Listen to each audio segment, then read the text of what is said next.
So comment, subscribe, dislike, or like. Check out the links in the descriptions for other of my sites, other activities that I'm involved in. A whole bunch of Facebook groups you can check out. I play multiple card games, so I do music among other things, so check out the links in the description.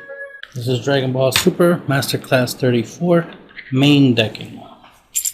Pretty much is the concept of main decking a side deck, so to speak. Having cards in your main deck that serves side decking, side decking purpose.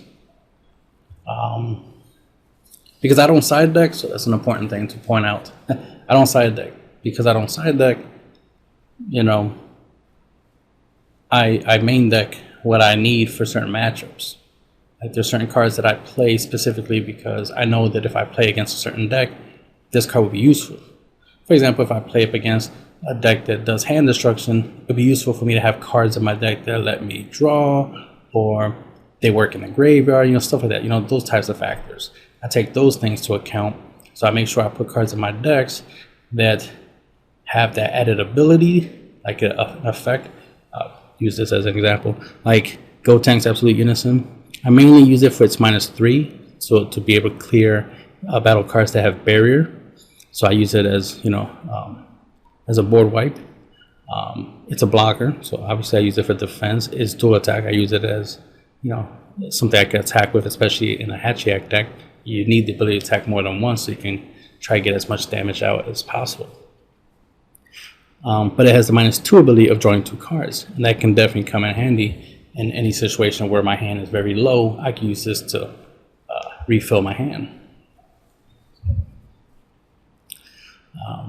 Same goes for like Raditz. Raditz has the active main where I draw a card, then switch it to active mode at the end of my turn, so it acts as a draw engine. Even Janemba has a draw ability, so you get the idea. It's like, at least when it comes to hand control, at least I have some type of way of dealing with it.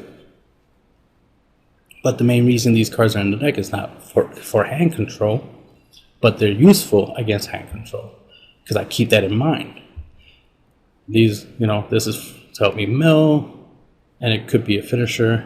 This is for defense, and this is, further defense and, board control.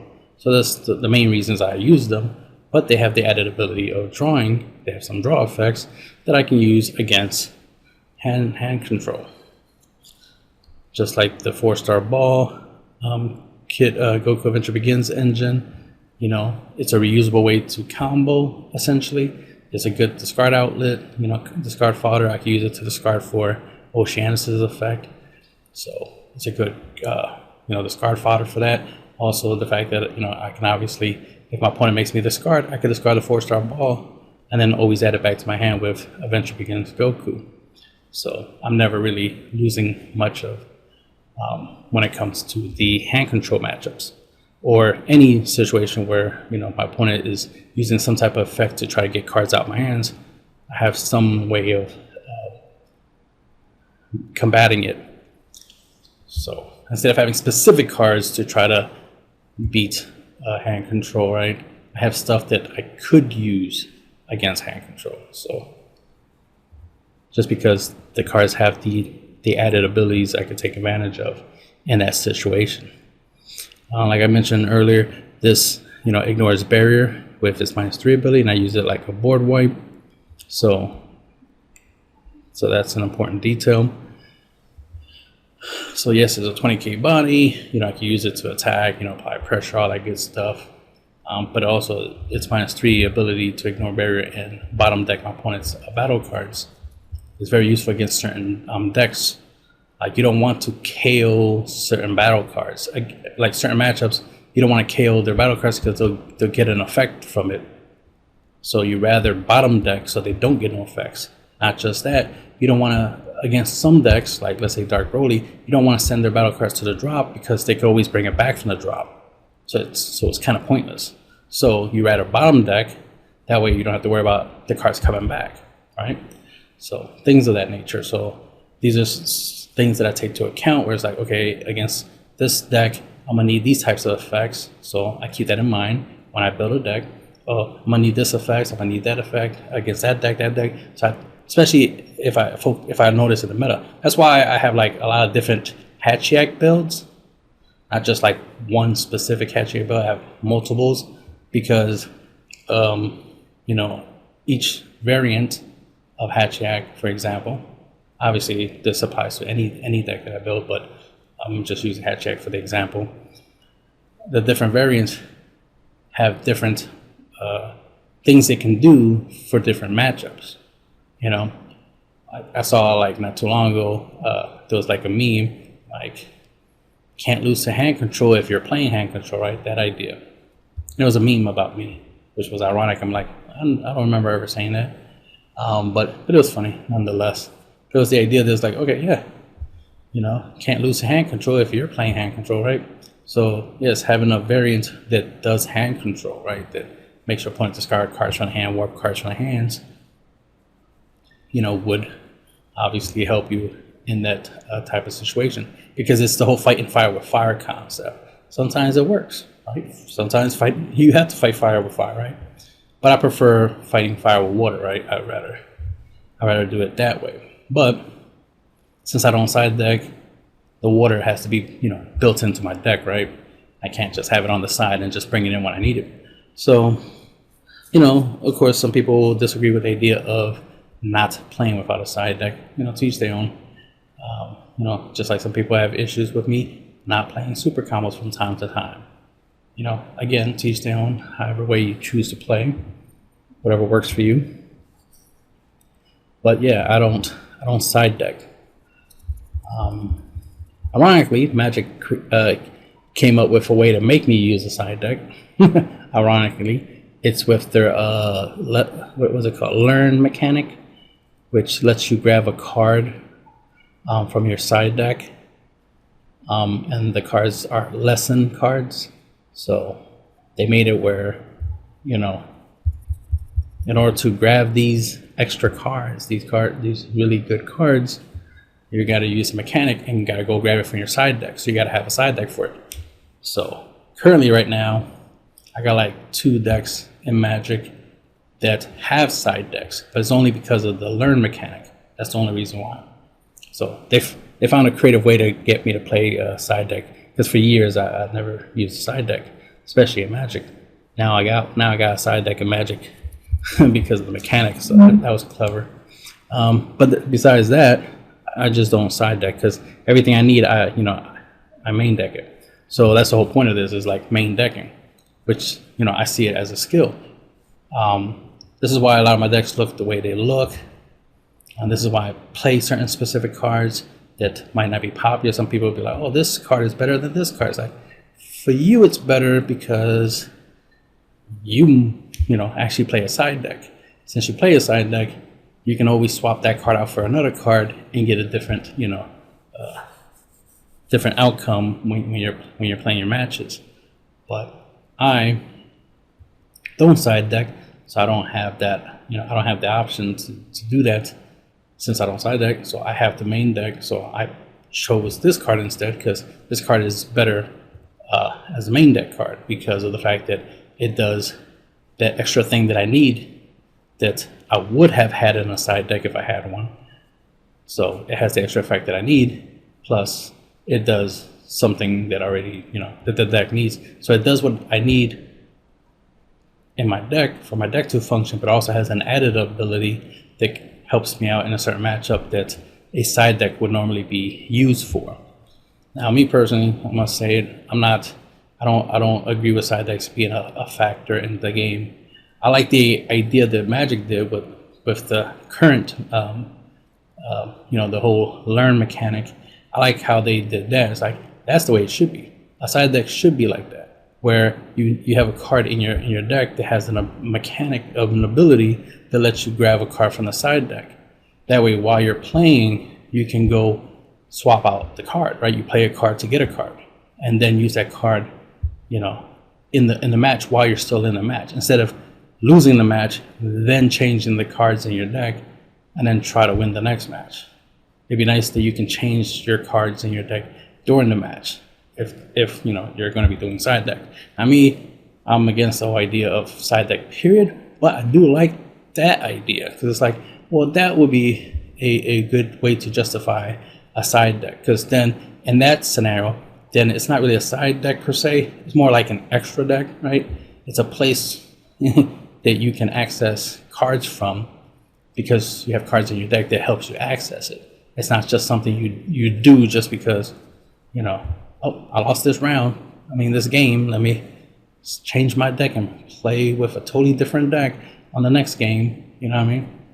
So, you know, I classify that as cheating, but you're allowed to do it, so technically it's not cheating, but logically it is cheating. Because the way card games should be is I build a deck, you build a deck, and then we battle. I use what I got, you use what you got. You know what I mean? Imagine boxing, right? You get in a fight, your opponent's hitting you round one, and you're like, oh man, he hit me a lot. I'm in pain. All right, let me tag out and have somebody else come in and continue the boxing match for me. And then when the boxing match is over, I take the credit. Like, what? But you're not the one who knocked out the person. It was the other person that you swapped into that knocked the person out for you. You know, think about how bullshit that is. But you still want the credit. You know, a lot of people, you know, like to brag about them winning with a certain deck, but it's like in reality, you didn't win because of the deck. You won because of your side deck.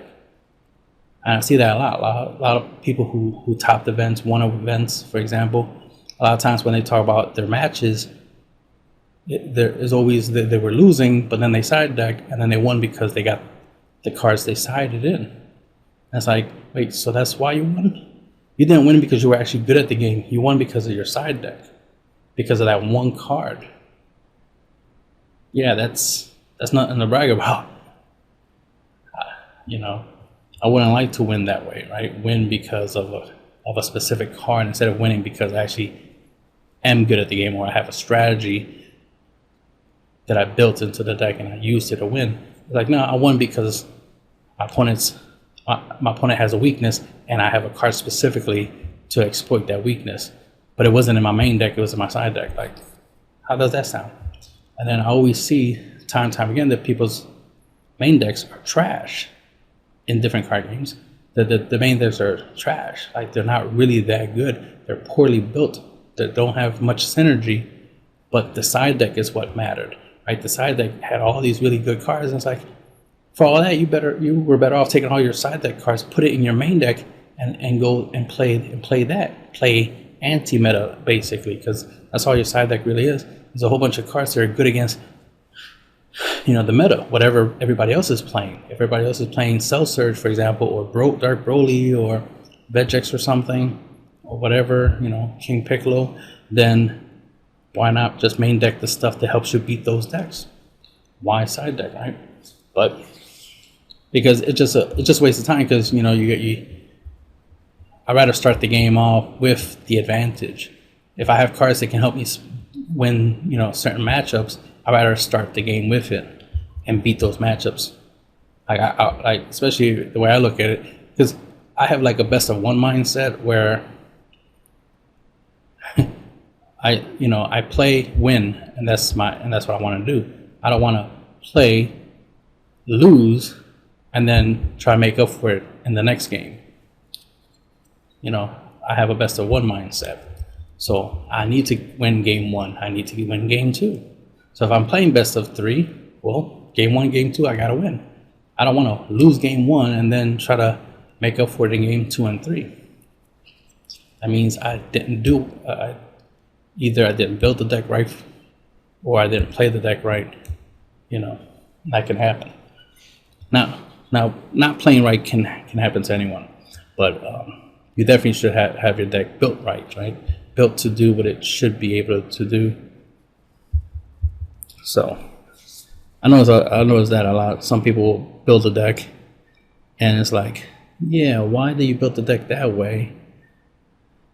You know, there's a lot of cards that don't have a lot of synergy, but then you see that they have a side deck, and it's like, oh, okay, your side deck actually has really good cards. So that's what you're gonna do. You're gonna hope your opponent's decks are not that good, so you don't have to side into your good cards. You can just, you know, do good with just whatever you have. Like that's something I noticed. I remember one time seeing somebody had like a starter deck from, I think it was Yu-Gi-Oh. They had like a starter deck, but their side deck had like you know, the cards that people classify as the best cards in the game, right? All these expensive cards. So he had all these expensive cards in his side deck, but his main deck was a starter deck. You know. If I'm right, the starter deck was decent for a starter deck, but like it was a starter deck. Like they didn't spend that much time and money building that deck. It was just a starter deck. So whatever was in there was what they were using, but their side deck was, you know, where most of their money went into. And that's the point I was making, that they knew that their side deck mattered more than their main deck. The main deck just had to be good enough. Their side deck had to be, you know, on point for the matchups. And it's like, okay, I respect that at least that person noticed that. Like they are aware that, yes, their deck is not that great, but their side deck was on point. One of my friends back in the day, playing Yu-Gi-Oh, he went to a couple tournaments. You know, I pointed that out to him about how that his main deck it's good but not great. It could be better, and I was trying to give him some suggestions, but he didn't want to listen. And he didn't listen to me about main decking, you know, and making his deck good. But when it came to the idea of side deck, then he cared.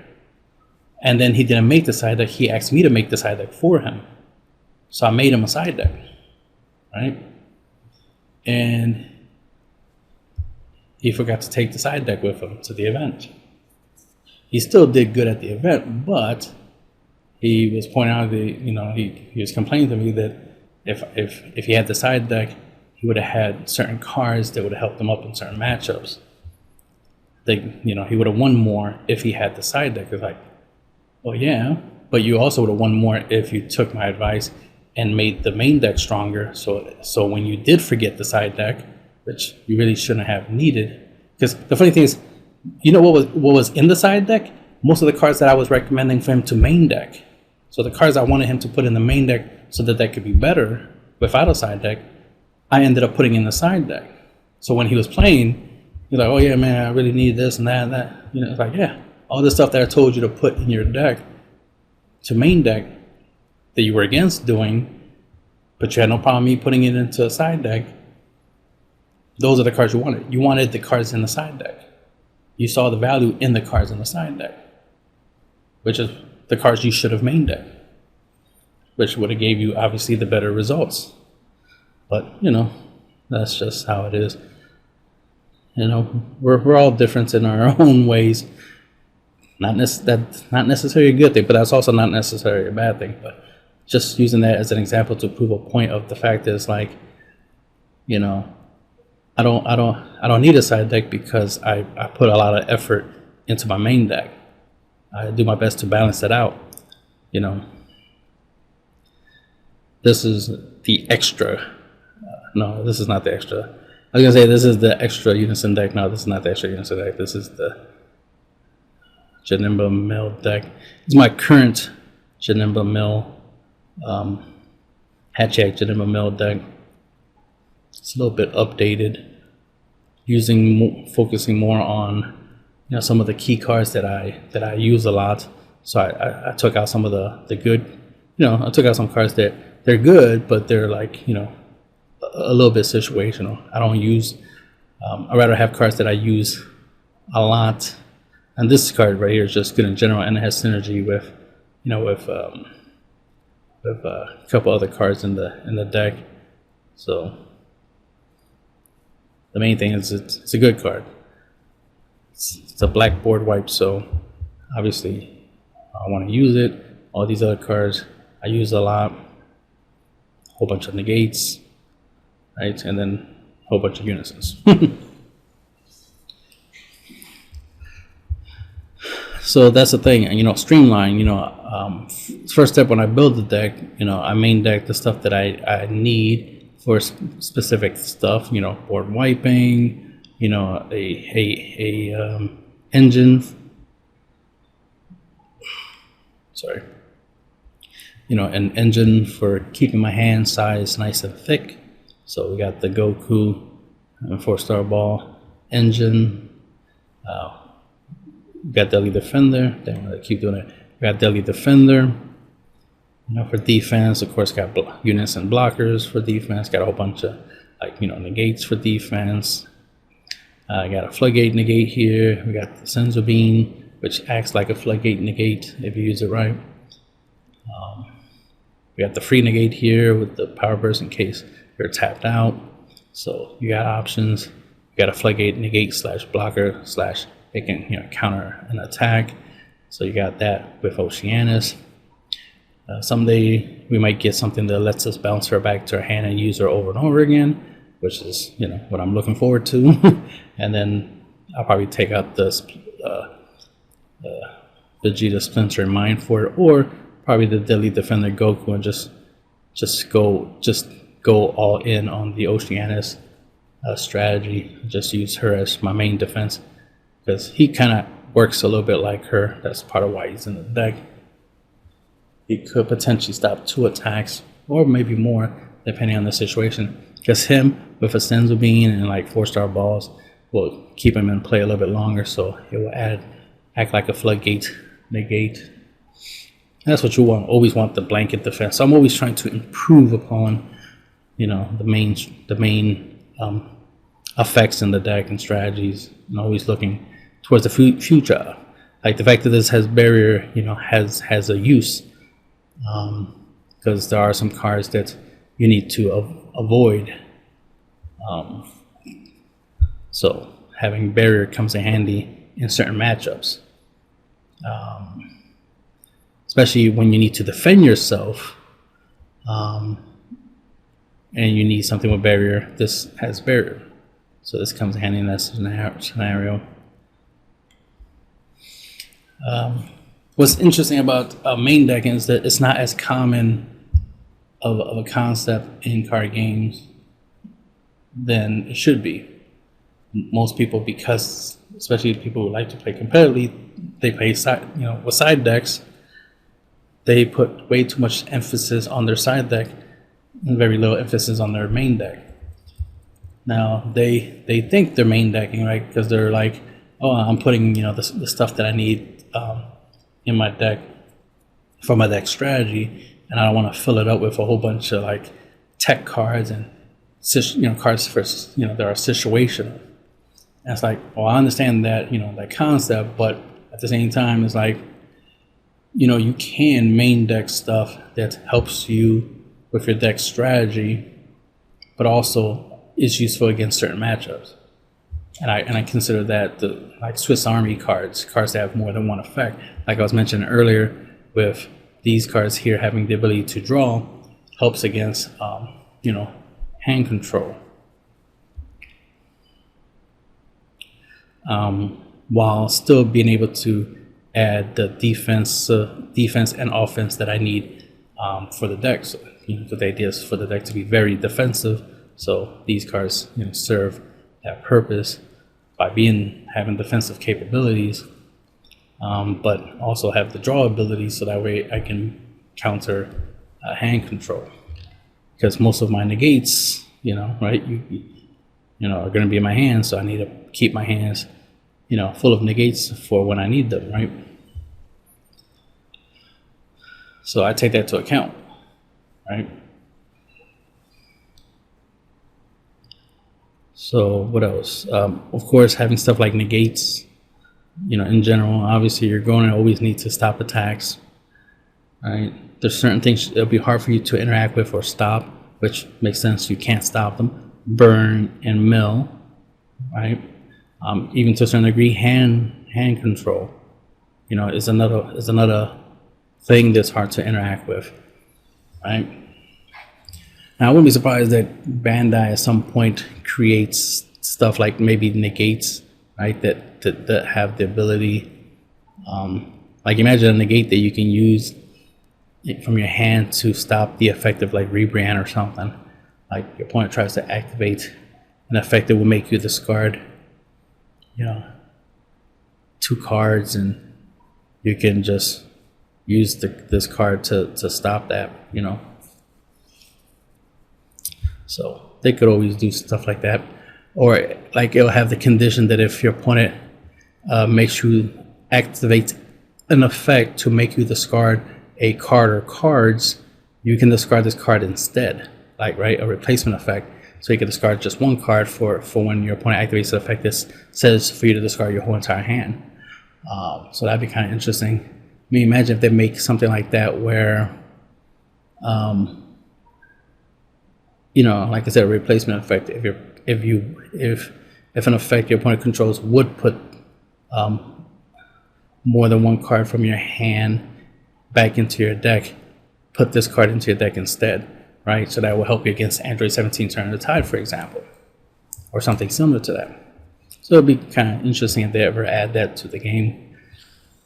So that'll be something that I'll want, right? A negate that has that ability, so that way I have the negate, which I will always need to have, right?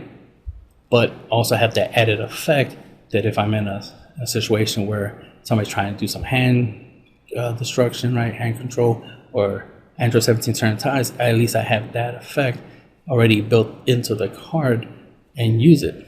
Like it's just there if I need it. But other than that, it's just a negate, right? Other than that, it's just a negate. But to have that added ability is useful.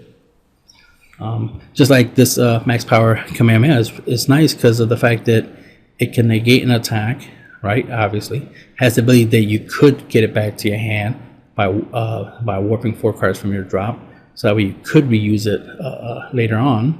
And then it has the active main where you can choose one of your opponent's battle cards and warp it, right? With energy cost greater than their energy.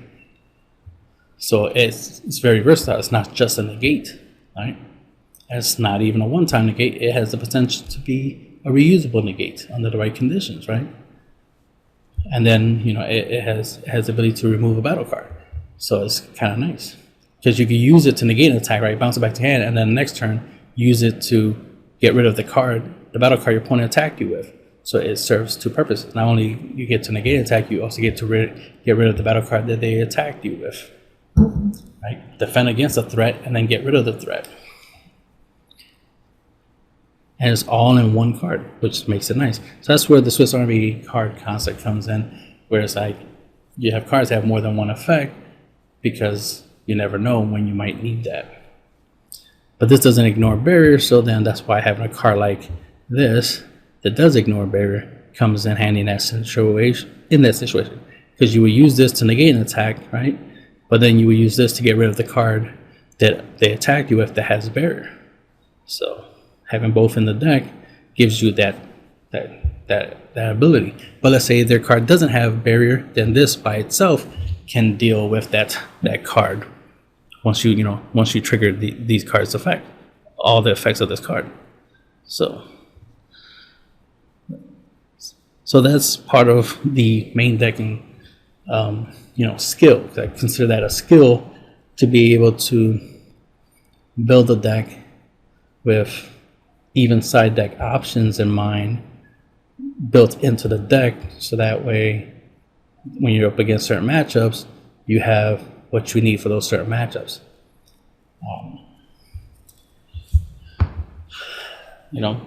Since I don't play side deck, obviously I had to develop that skill, right? I had to develop the mindset and gain the experience of like, okay, what kind of effects, what kind of cards should I have, and balance out what I should and shouldn't do. Because typically I only need like negates to negate like an attack once, for example.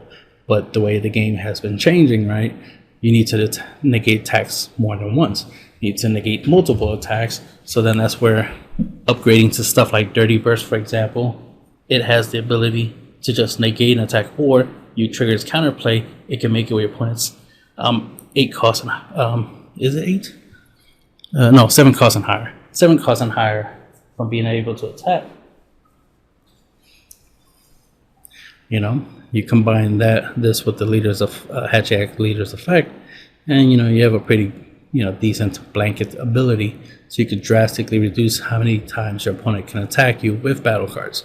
Still got to deal with their unison and your opponent's unison and leader, but you should already be prepared to deal with your opponent's leader and unison. You should have a Raditz Giant Force blocking your opponent's leader and unison swings, and then use Dirty Burst to help you out with your opponent's battle cards. And then the next turn, drop the Fin and clear your opponent's board, because you're not going to keep trying to Dirty Burst every turn, right? Dirty Bursting that one time was already too much. That means they had a lot of threats that you needed to survive that turn, and then afterwards, you gotta clear the board, right? Gotta reset, and then go from there, or drop the Go Tanks in and clear the board that way. So as you can see, just with the explanations that I'm saying, with certain situations, certain matchups that you might be in, you're going to need certain tools, right? You're going to need certain effects and stuff. And as you can see, the synergy. You see why these cards are in the deck, because of what they can do, what they can be used for. I can explain why the cards are in the deck. They're not just there because I felt like putting them in there. No, they're there for a reason. A lot of these cards have synergy with one another. We's Cohesion with Dirty Burst. There's synergy there. Dirty Burst and even Power Burst will have synergy. Sins of Being, of course, synergizes with a lot of your cards. You can obviously Sins of Being and Oceanus. You could go that route, or you can Weeze Cohesion, negate a couple attacks, and since it keeps untapping your energy, you'll make sure you have the 2 energy for Oceanus, and drop Oceanus after you play a couple Weeze Cohesion, or play Sins of Being and then Oceanus. So there's synergy there.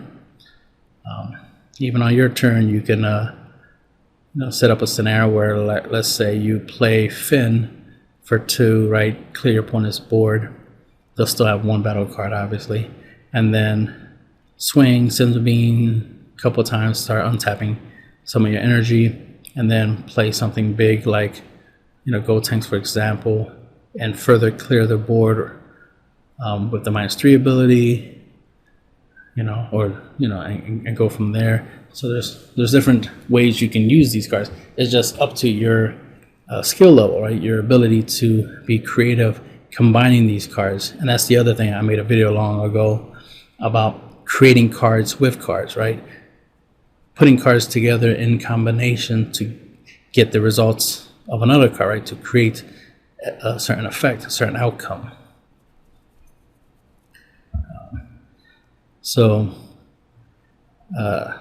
that's why these cards having multiple effects come in handy, because I mix these effects in ways that give me, certain other effects. So instead of having a card that has that specific effect, that specific outcome, I can just combine a couple of these cards and get those outcomes, right?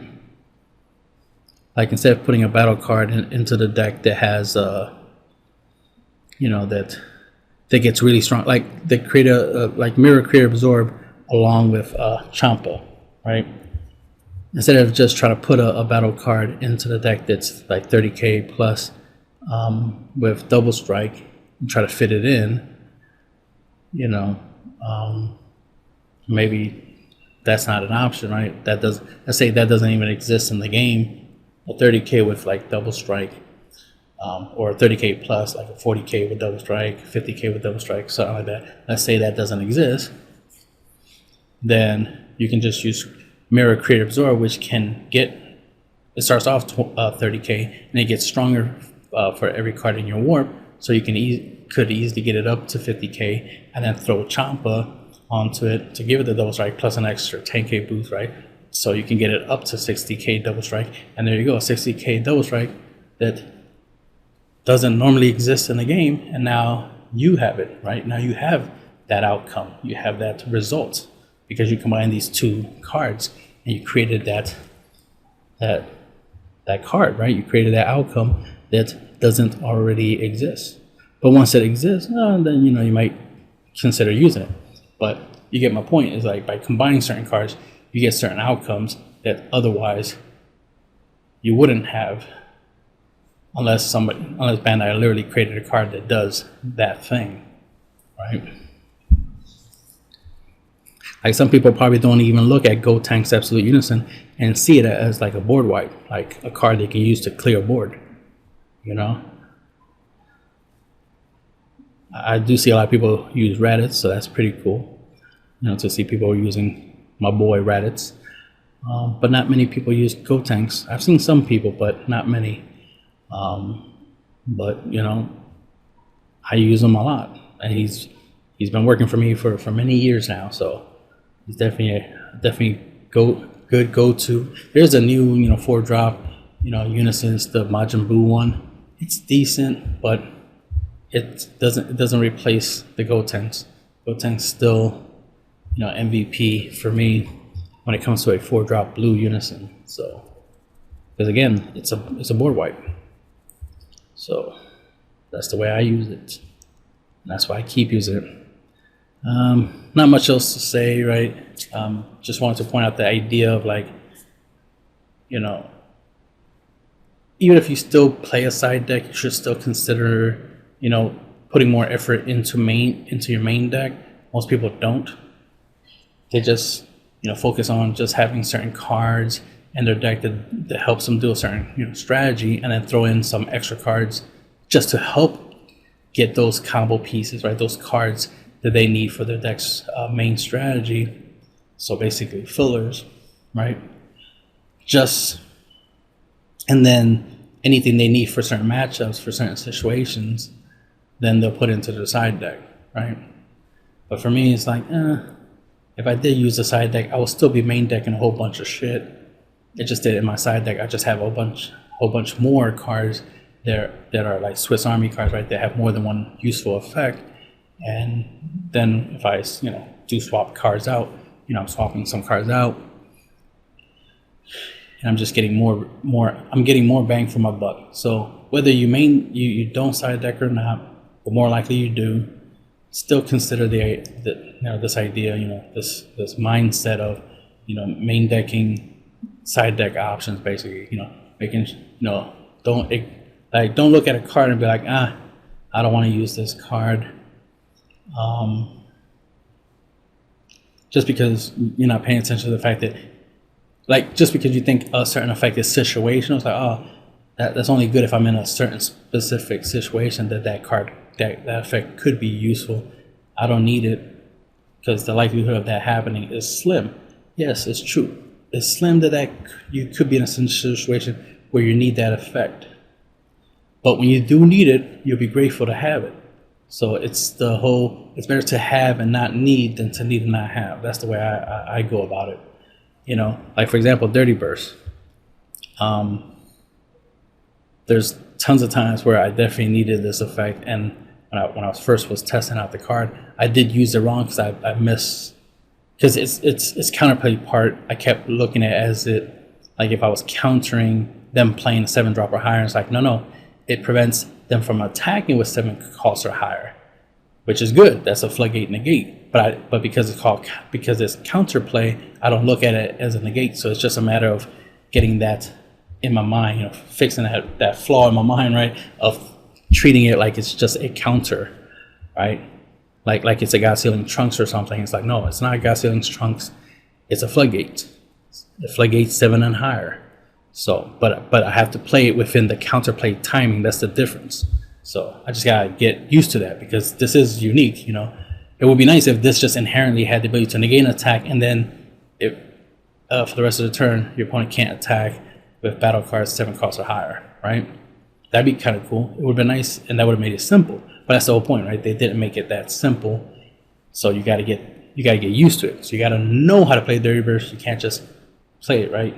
It's not gonna work unless you make it work, right? You got to use it right. So that's the important thing.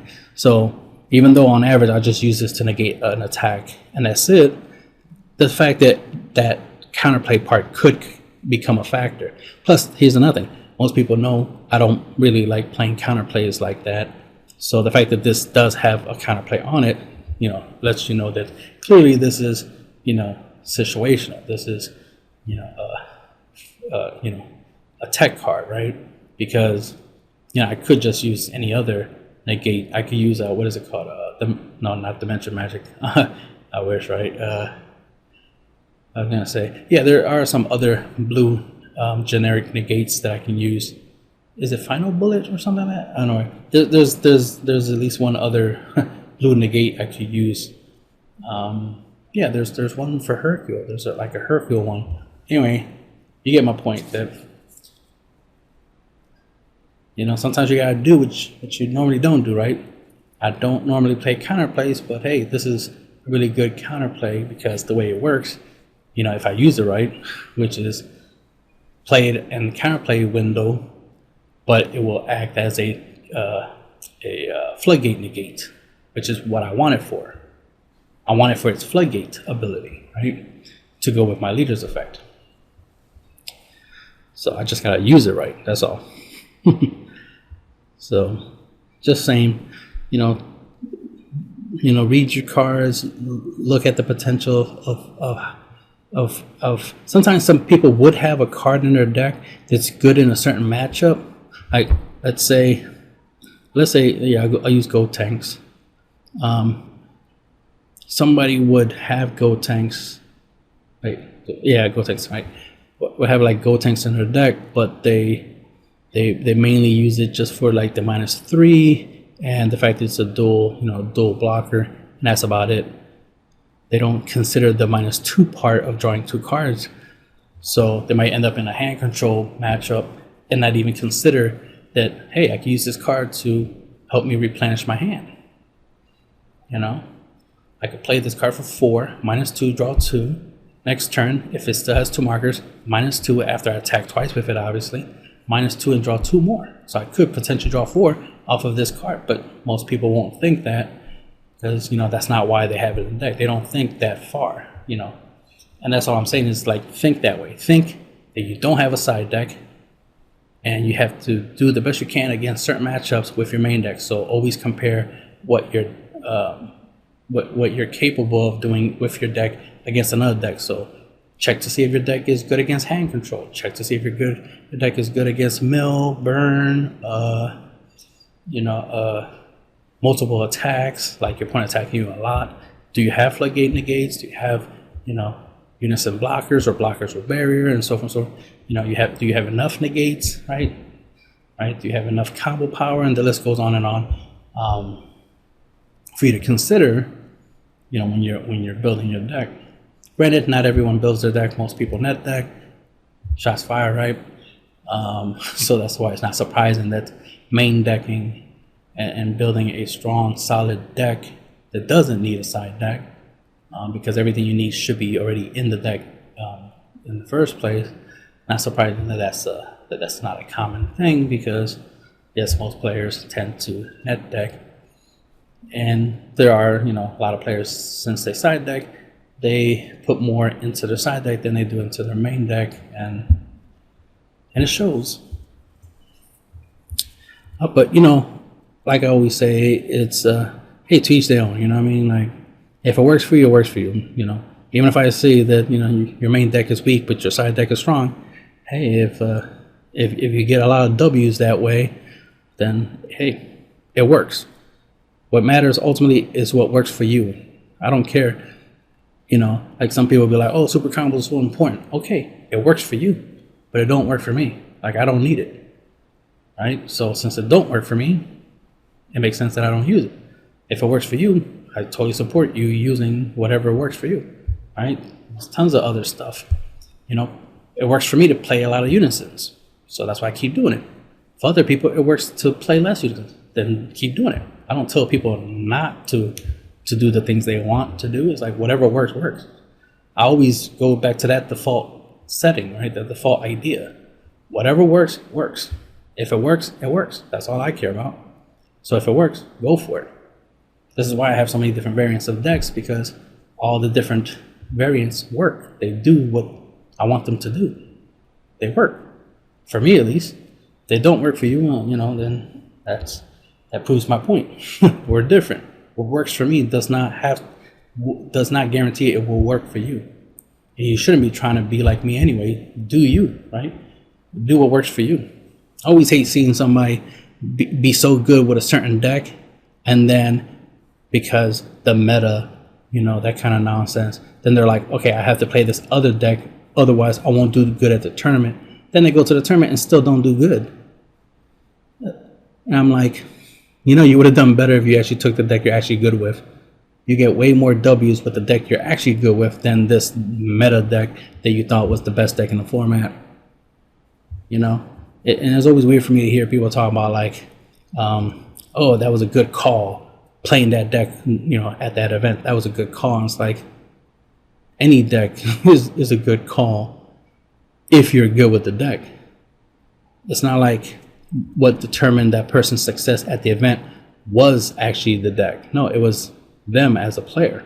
And they played a deck that they were really good and comfortable with, and they felt that they have a higher chance of getting the results that they want. So they played what was best for them, not what was the best call for the event, because that's nonsense. They just as it's just that I see more often than not the whole call thing doesn't make sense. Like, it doesn't work. There's no such thing of like, oh yeah, I picked the right deck for the format. Wrong. That doesn't really pan out like that. That's why a lot of decks that top tend to be either decks that are overrepresented because people think that that's the best pick for the format, which is to play the most popular deck, right? Which is not really a pick. It's not really a pick if everybody's playing it. Then it's just something, just some obvious thing. Yeah, let's all play this deck because we all know how to play and it's good. Any deck is good if you're good with it. So overrepresentation